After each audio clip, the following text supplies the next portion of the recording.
d'autant plus heureux que Patricia Fiacre puisse vous présenter donc, le résultat de cette étude, puisque le CRA Île-de-France et le CRA Nouvelle-Aquitaine ont collaboré. Donc sur cette étude qui nous invite à croiser les regards dans la question de l'évaluation des besoins des enfants, qui sont à la fois en situation de handicap et également protégés par les services donc, de l'aide sociale à l'enfance. Donc, Patricia, alors, je te laisse la parole. Ça marche comme ça. Ok, j'appuie là. C'est bon pour toi? Oui, ça va. Okay. Donc, bonjour à tous. Donc, je suis ravie de venir échanger avec vous autour de cette question du décloisonnement et du croisement des regards entre deux secteurs du travail social que sont le secteur médico-social et le secteur social. Alors, en fait, j'ai un peu transformé ce que j'avais prévu de vous dire au regard des échanges qui ont eu lieu hier, des questions qui ont été posées, et là qui se confirment avec juste l'échange à l'instant sur le fait que ce sont des secteurs clos. Parce que c'est vraiment de ça dont on a traité dans cette étude. Et notamment, hier, moi, j'étais vraiment très intéressée par la question de l'éducation spécialisée et de la spécialisation. C'est quelque chose qu'on a, en fait, observé et mis au travail dans cette étude dont je vous propose de parler aujourd'hui.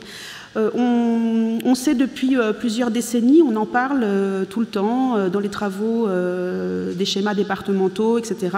Cette question du décloisonnement et de la transversalité, elle est ancienne, on se la pose depuis longtemps, depuis plusieurs décennies, on ne sait toujours pas comment s'y prendre pour décloisonner. Et on avait déjà, de manière très ancienne, des choses qui le disaient. Donc dès 2002, par exemple, alors il y a un foisonnement de choses qui parlent de ça, mais j'ai retenu cette circulaire interministérielle qui pointait la nécessité d'articuler les interventions sociales et médico-sociales, qui établissait une relation directe entre les écarts de culture professionnelle et le manque de coopération, et cette question de la culture professionnelle et donc de la spécialisation, et donc voilà, de cette grande spécialisation et de l'espace clos de travail est au cœur de la réflexion qu'on vous propose aujourd'hui. Et puis aussi, dans cette circulaire, il était posé l'hypothèse d'un lien entre des pathologies psychiques, donc des enfants, et les carences éducatives et affectives qu'ils avaient pu rencontrer dans leur parcours. Donc on avait déjà un peu posé un certain nombre de constats, donc il y a 20 ans en fait.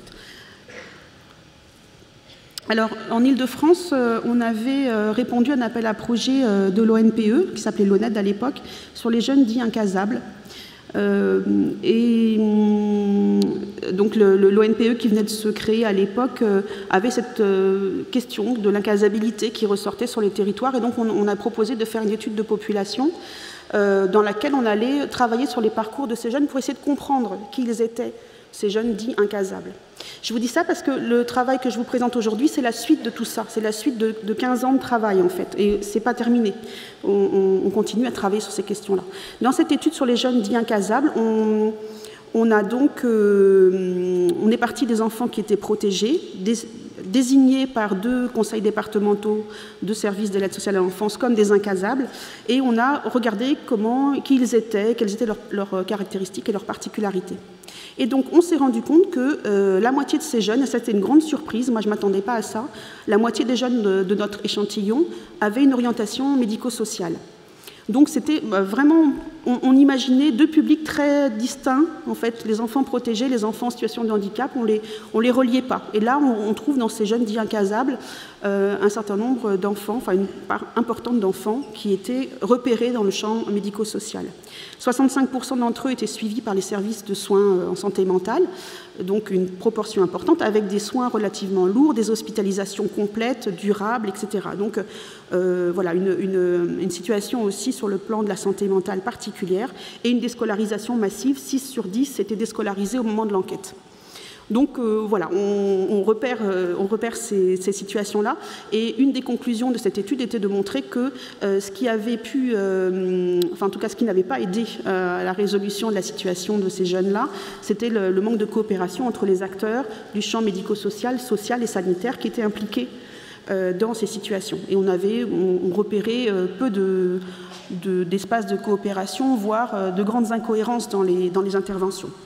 À la suite de ce travail-là, on a, à l'instar de nos collègues du CREAI Nord-Pas-de-Calais à l'époque, mis en place une formation action qui mettait dans la même formation des professionnels du médico-social et du social autour de ces questions-là. On a réalisé 42 sessions de formation en France entière, en fait, et notamment, bien sûr, des professionnels de CESAD y ont participé. Et moi, j'ai été, en tant qu'animatrice de ces formations, particulièrement marquée par l'intervention d'un éducateur en CESAD. Il devait être là aujourd'hui, en fait, j'ai vu qu'il n'était pas là, je regrette, mais voilà, il a fortement contribué à la compréhension de ces approches spécialisées, en fait, et d'un questionnement autour de ça.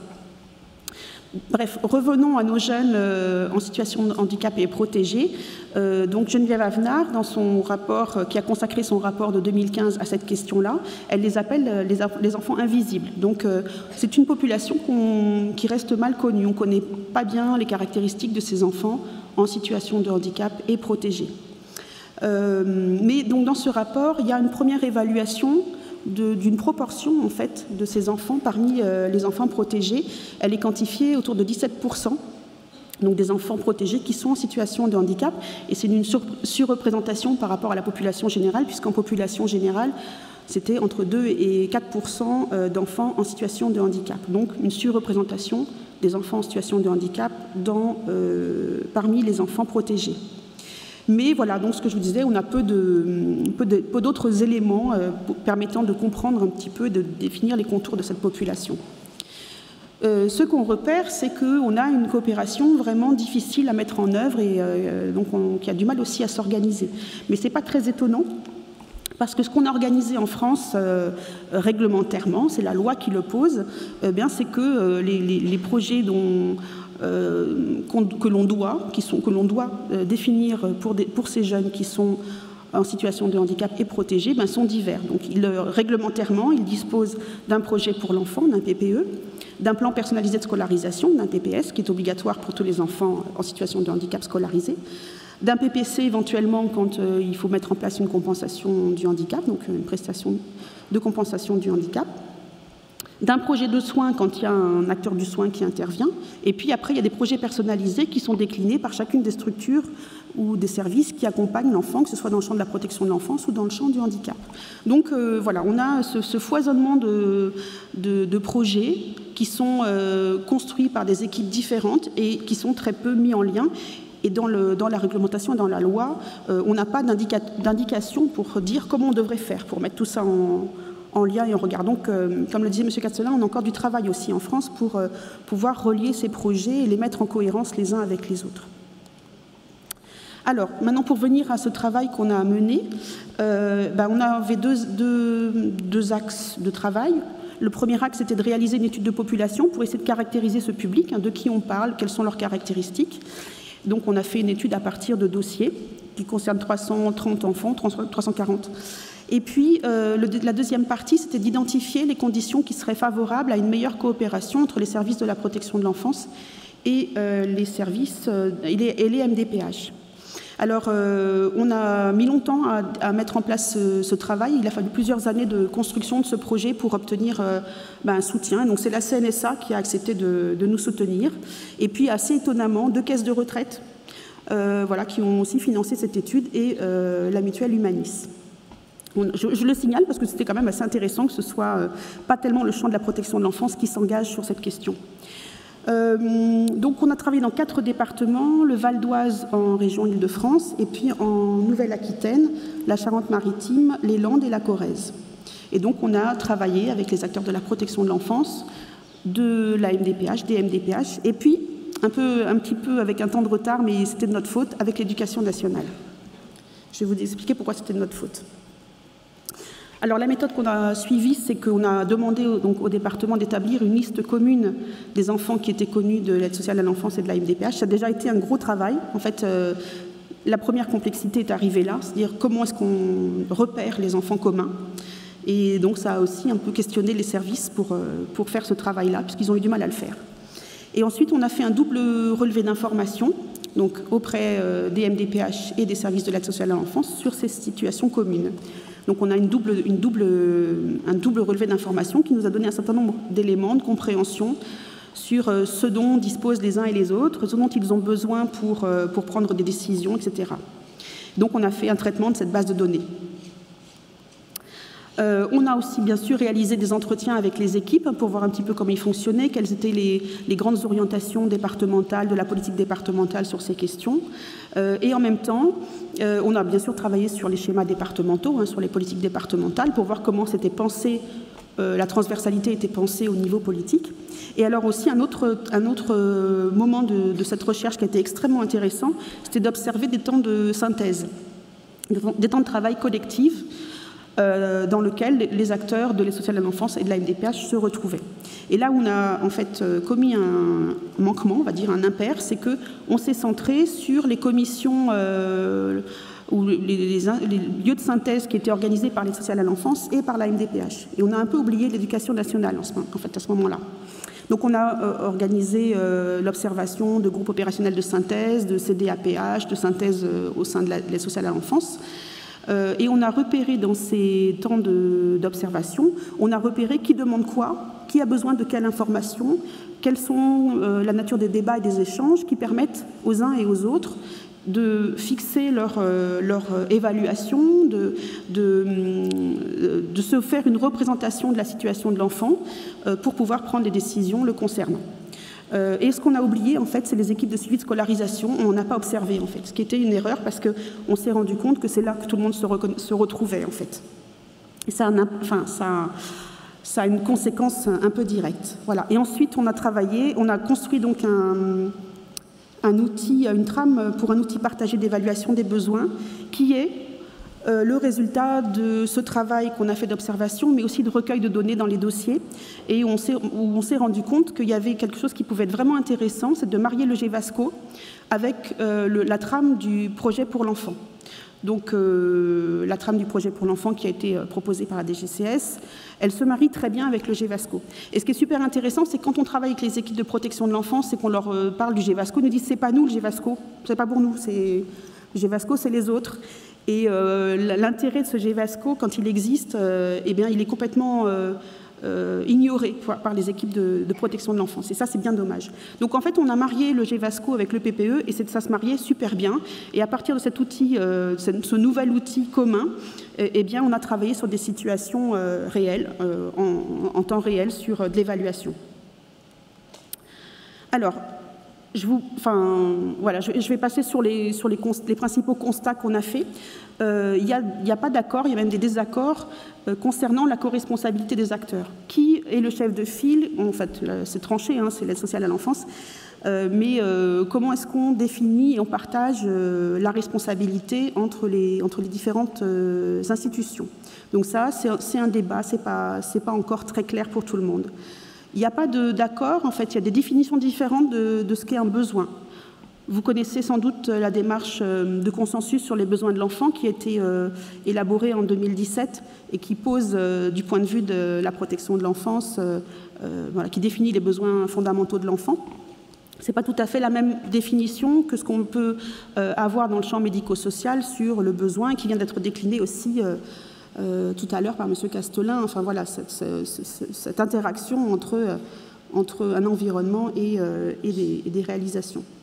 Il n'y avait pas d'accord non plus concernant le partage d'informations. Dans les temps de travail en commun sur les situations, il y a eu des prises des empoignades.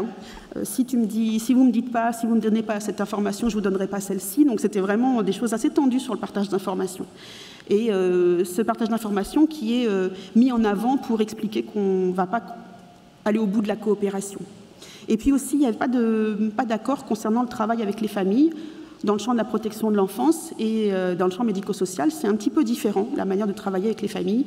Et ça s'explique, mais en fait, peut-être qu'un travail en commun pour élaborer des choses communes autour de ce travail avec les familles pourrait être intéressant dans ces situations où on a à la fois une situation de handicap et un besoin de protection. Je n'ai pas du tout de notion du temps, tu me diras, Lydie. 5 minutes ? Ah bon, d'accord, il faut que j'accélère. Alors, je vais aller vite, alors. Donc, il y a un accord quand même, sur lequel je vais discuter, c'est la question de la double vulnérabilité. je ne suis pas du tout d'accord avec la question de la double vulnérabilité. On ne devrait plus parler de ça. Parce que, en fait, dans la démarche de consensus, ce qui a été mis en avant et qui a été prouvé de manière scientifique, c'est que des conditions de vie, une enfance avec de la maltraitance, avec du trauma, etc., cela a un impact sur le développement de l'enfant. Et ayant un impact sur le développement de l'enfant, ça peut conduire jusqu'à une situation de handicap si l'impact est très important. Donc, ce n'est pas une double vulnérabilité, c'est une problématique unique. En fait, l'enfant est en situation de handicap et il a besoin d'être protégé. C'est une seule problématique. Et dire qu'on est face à une double vulnérabilité, eh bien, c'est reprendre un point de vue organisationnel. Voilà, on reprend deux problématiques qui seraient contiguës, qui seraient côte à côte, qui appellent des réponses spécialisées, différentes, mais voilà, en fait, il faut voir le continuum de cette difficulté entre le fait d'avoir besoin de protection et le fait d'être en situation de handicap. C'est lié, c'est une seule problématique. Et ça, je pense que c'est important de le noter pour engager en fait un travail de coopération.